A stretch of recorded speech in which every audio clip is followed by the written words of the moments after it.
graduated from the diploma program in 2008 and proceeded to work with orthopedic specialty care centers, particularly those that were physician-owned, to develop spine programs, implementation. I used Chad and Mark's methods of mentoring to develop a mentoring program, a diploma to certified program, or certified to up to C.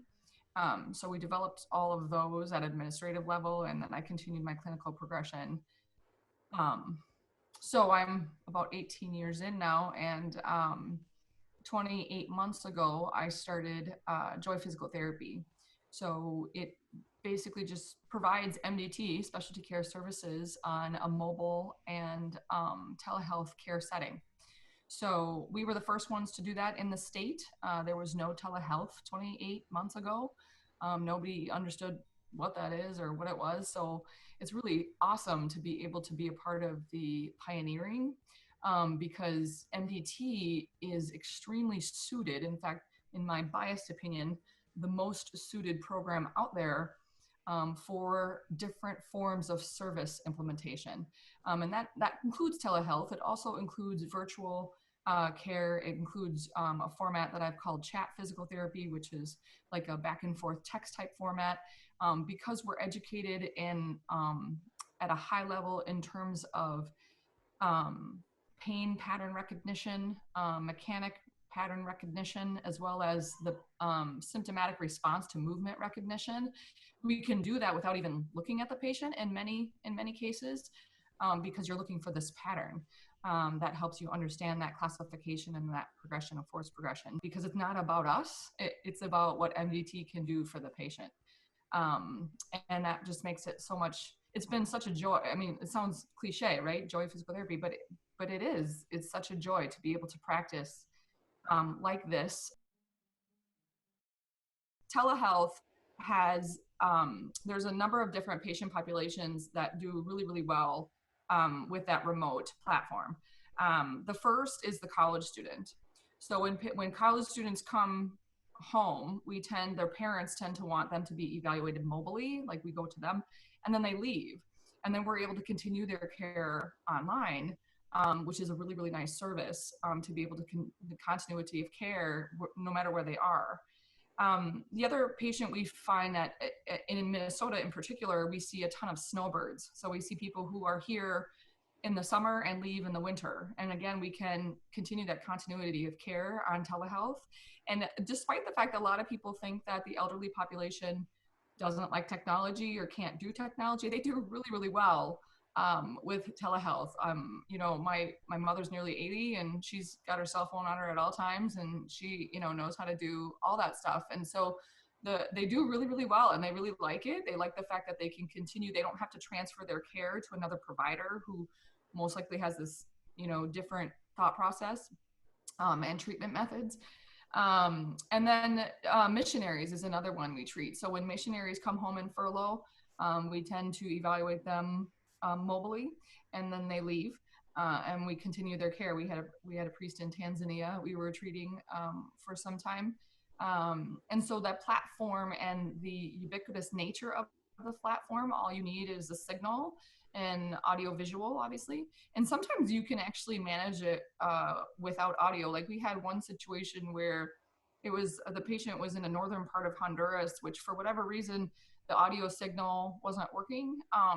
And so we were on WhatsApp and then on the phones, and then I could see her moving. And it was a little bit, you know, there's the delay factor in terms of communicating that way, but it was great because you got the same value of the visit. You got the pattern recognition you needed to be able to prescribe the exercise progression without even having audio.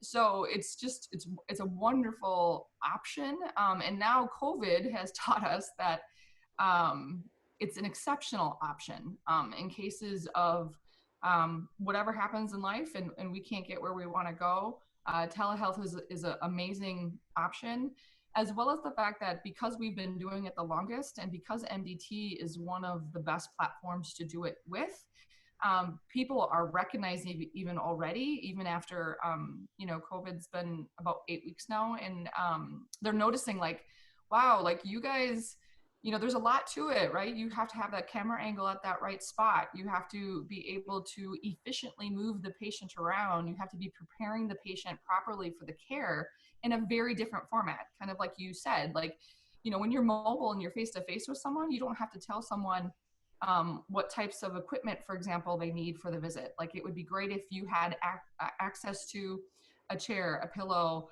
a ball, weights, etc., and you had them at arm's length, so that we can just click right through this visit and be as efficient as possible in the 60 minutes that we have. And those are all things we do pre-visit, to just make sure the patient's prepared for that. What I often will request is another person, particularly in patients who have sports goals. Like, for example, we had a patient who was a kickboxer. And so I needed his roommate to be like our cameraman and sit there with the phone, because I needed several angles to see exactly what it was she was doing. So there's those slight components to the care that require pre-planning. And that's where I think a lot of the therapists that have started doing telehealth because of COVID, so there's been a lot of orthopedic businesses in this region that have just kind of thrown something together, and it doesn't work. They're seeing how frustrated their therapists are and how frustrated patients are, because you can't do that. Like, you need to understand how to do it and how to do the angles and how to instruct the patient. You need to understand what speeds, audio visuals you need, what your Wi-Fi signal needs to be at to maximize the visit quality.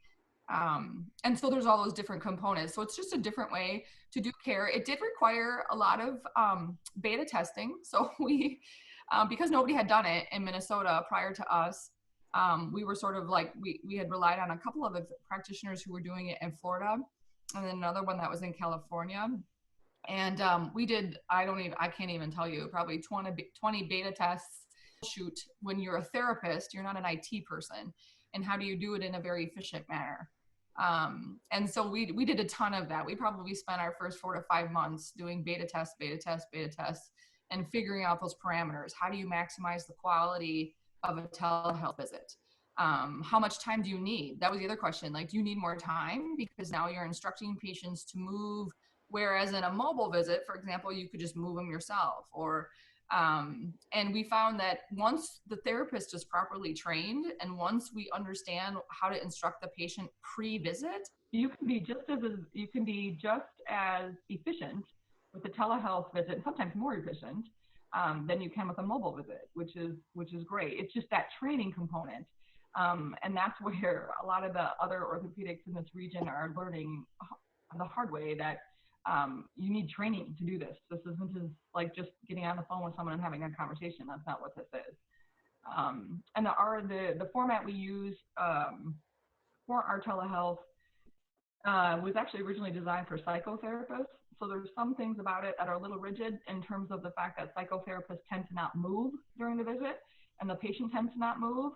So there were some modifications we had to make in the actual template we have. But in colleagues all over the United States that are doing this now, there's so many more templates now. I mean, than there ever was when we started. I mean, there was like 2 options when we first started in terms of HIPAA compliance and PHI compliance and things like that. But now there's a whole bunch. So yeah, there's just some facets of it that you need to be trained in, and you need to figure out how to do it and maximize the efficiency and maximize the quality, so that the patient's outcomes are the same. And so far, our telehealth platform, we are needing, so our mobile network with spine pain is requiring an average of 4 visits to get back pain patients to their goals. Telehealth is around 5 or 6. So we're still meeting lower than average, which is great. And we'll continue to collect that data to see, making sure we can make that as efficient as possible. Our biggest struggle with telehealth was educating consumers on what it is, and how you actually can do a very valid, efficient, and high quality physical therapy visit online. A lot of patients were like, don't you need to move me? Don't you need to? And like, yeah, in an ideal circumstance, you would, but some circumstances aren't ideal. And therefore we can then, utilize this platform to do your care similarly. So education was huge because patients didn't understand it. They don't know what telehealth is. They don't know what it means. It was just a ton of conversation about how that could help you. We actually have had a number of patients now in telehealth platforms from rural areas of Minnesota and Wisconsin. And those people seem to get it. And I don't know if it's because of where they are and that they live every day in the middle of nowhere or what, but we didn't have to hardly do any education at all with that population, which was really interesting. Versus some of the others, we just spent long amounts of time having conversations with what it is, how it works. Let's just try it. So initially what we had to do because of that, because people didn't understand what it was and why it would help them, we had to give a lot away for free because that's how you start. Because they don't know what it is, they don't understand. You can have a 10-minute conversation with everybody if you want, but that's a lot of your time. And so what we decided was we had little certificates that we were giving out so that people would actually have a visit online and understand. And then the light bulb goes on. They're like, oh my gosh, this is so awesome. Like I can do this anywhere. And so, yeah, so that's what, and practitioners feel differently about that in terms of giving away care. But the purpose was to help us utilize our time better from an educational perspective, because the best way to educate them is to show them, like, this is exactly how this works. So to us, it was worth it from a value perspective. Other practitioners would be like, oh yeah, that's way too high of a cost, which I get. So that was a struggle initially. And actually we are still, I mean, we're 28 months in and we're still educating people on telehealth. COVID has been probably one of the best in terms of situational need for telehealth. And people now are understanding it better because physicians are doing it now. And it's a lot more common to do it now. And so people are starting, like, those light bulbs are getting brighter and brighter in terms of what exactly it is and why it's helpful. And so my hope long term is that education piece that's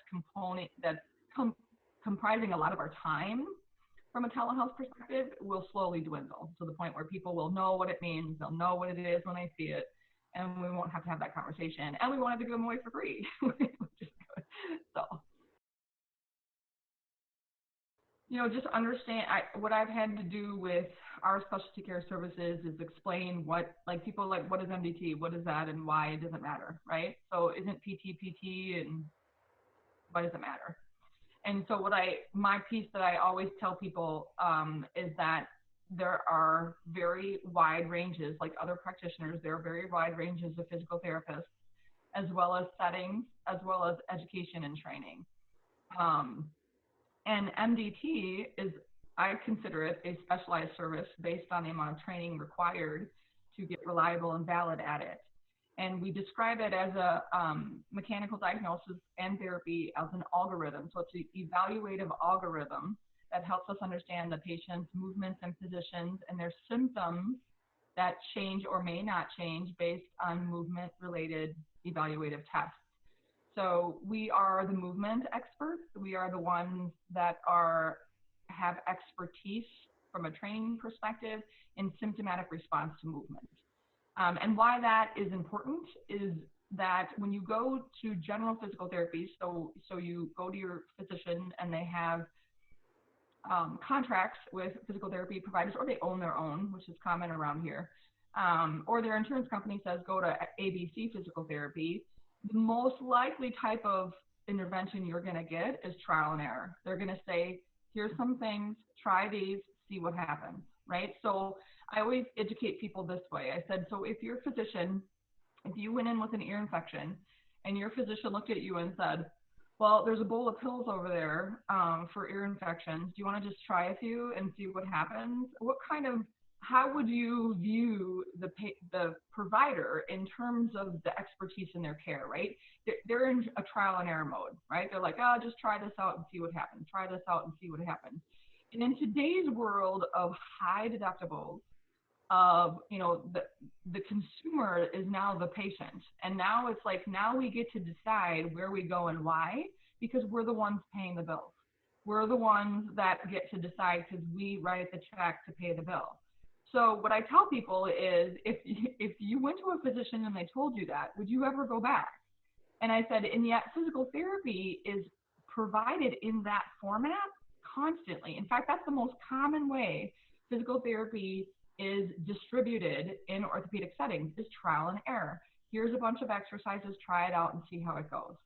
And exercise is not benign. Exercise is extremely specific to the majority of people's condition progression. And again, that pattern recognition with symptomatic response to movement is key, because that's the physician you go in for the ear infection and you sit down and you say, Doc, I got this ear infection, and you're describing your signs and symptoms. And that physician is trained in pattern recognition to understand, okay, this is most likely what your diagnosis is based on valid and reliable measures that are repeatable. And this is the prescription that works the most often at the highest dose to get you to your goals the fastest. Now you're going to keep going back to that person because they hit it on the nail the first visit. And they said, okay, this is exactly what you need, and it cured my problem. And MDT is that when it comes to exercise and prescription. Exercise prescription and postural prescription is the person who is trained in that pattern recognition, which is key and very important. And we tell people a lot, if you live in a region, just go on. The McKenzie website is awesome in terms of finding a provider, because I send patients that all the time that are not in Minnesota or Wisconsin, or they have family that's not in Minnesota or Wisconsin. Find an MDT provider, find a high-level provider, because you are going to get the biggest bang for your buck in terms of your time and the money you're spending on this. And I always tell folks, from a joy physical therapy perspective, we save you about half the cost of a typical plan of care because there isn't any trial and error. We save like 75% of the time because we come to you and we go to the internet. And you're going to save 100% of the inconveniences, because physical therapy is very inconvenient. You drive across town, you use your gas, you have to take your kid out of school, la, la, la, la. It's just kind of a process. And this just takes it all out. And MDT is a huge component of that. It is the baseline, in my opinion, the cornerstone for everything we should build upon for making these patient-centered plan of care from a physical therapy perspective.